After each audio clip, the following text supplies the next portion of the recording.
వాళ్ళు అలానే చెప్తారండి. మంది అలవాటు ఉన్న అమ్మాయిని చూసారనుకోండి, ముగ్గురు కలిసి పూలు కొట్టొచ్చు.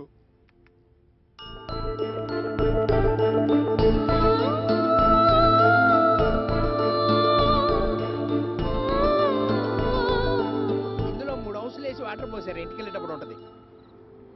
నానా బంగారు ఏంట్రా?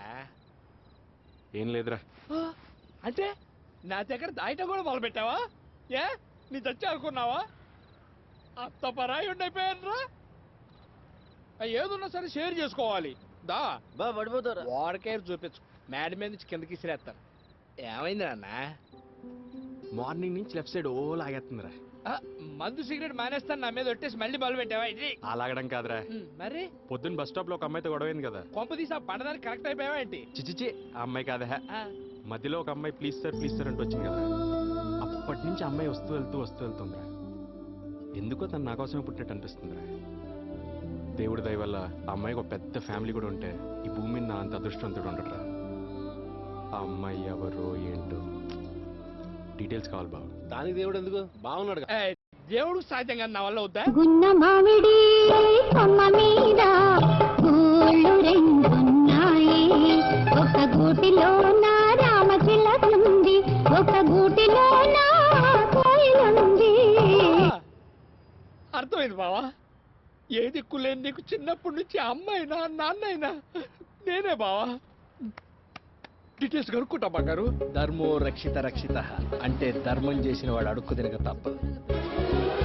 అమ్మా తల్లే, అమ్మా ధర్మం చేయమ్మా. అలా భీముడు బీచ్కి రైట్కి వస్తారా?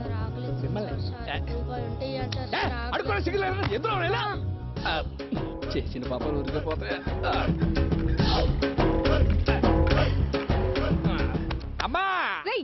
నువ్వు ధర్మం చేతల్లే చెత్తదవా. ఇలాంటి వాళ్ళందరినీ తీసుకెళ్లి ఏ అండమాన్లోనే ఇసిరేయాలి, అప్పుడే సిటీ క్లీన్ అవుతుంది.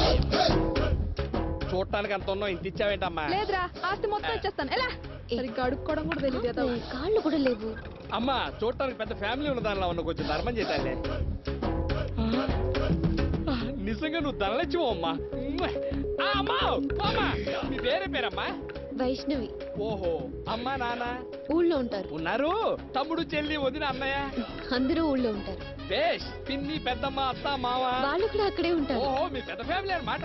అవును, పెద్ద కుటుంబం. ఓహో, మాకు కావాల్సింది కూడా అదే ఫ్యామిలీ. ఎవరా నువ్వు? ఏంటి ఇన్ని డీటెయిల్స్ అడుగుతా? ఏం లేదు, వీళ్ళందరూ సరళంగా ఉండాలని దీవిద్దామని. Thank you. ఓన్లే బాబాయ్య. ఈ ఫ్రెండ్ వేషాలు ఒకటి ఎదుగులేదు పొదుగులేదు, దోలు తీరిపోతుంది బొచ్చెలోది.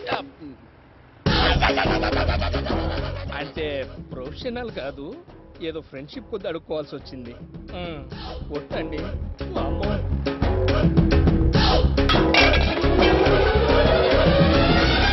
అప్పుడప్పుడు జరుగుతూ ఉంటది. స్వతంత్ర భారతదేశంలో అడుక్కోవడానికి కూడా సంఘాల. రే నాకు కూడా టీ చెప్పండి రా. ఎవడ్రా నువ్వు? ఏంట్రోయ్, తమిళ సినిమా హీరోలా అలా తిరుగుతున్నా? ఏం చేయాలి? అమ్మాయి డీటెయిల్స్ కనుక్కొని రమ్మన్నాకో పోయి అడుక్కొని వచ్చిన. ఏమైనా తెలిసిందా బావా అమ్మాయి ఊరు పేరు ఏమైనా? సుఖం లేదురా, నీకు ఆ అమ్మాయి సెట్ అవుతుంది. పర్లేదురా, ఈ అమ్మాయి కప్తే ఇంకో అమ్మాయి. ఏది ఏమైనా సరే ఉమ్మడి కుటుంబంలో అమ్మాయిని పెళ్లి చేసుకునేంతవరకు గౌతమ్ గడికి విశ్రాంతి లేదురా. విశ్రాంతే కాదురా, నీ జీవితానికి శుభం కాదే. హమాప్కే హై కౌన్ సినిమా లాగా ఆ అమ్మాయి చాలా పెద్ద ఫ్యామిలీ రా. నీ లైఫ్ సెటిల్ అయిపోయినట్టే. ఆ అమ్మాయి పేరు వైష్ణవి, వాళ్ళ నాన్న పేరు రఘుపతి నాయుడు, వాళ్ళ ఊరు బొమ్మని. తనకి పిన్ని పెద్దమ్మ పెద్దనాన్న పెద్దత్త మామ అత్త చెల్లెళ్ళు తమ్ముళ్ళు ఏళ్ళు ఇచ్చిన వాళ్ళు ఏళ్ళు పట్టుకున్న వాళ్ళు.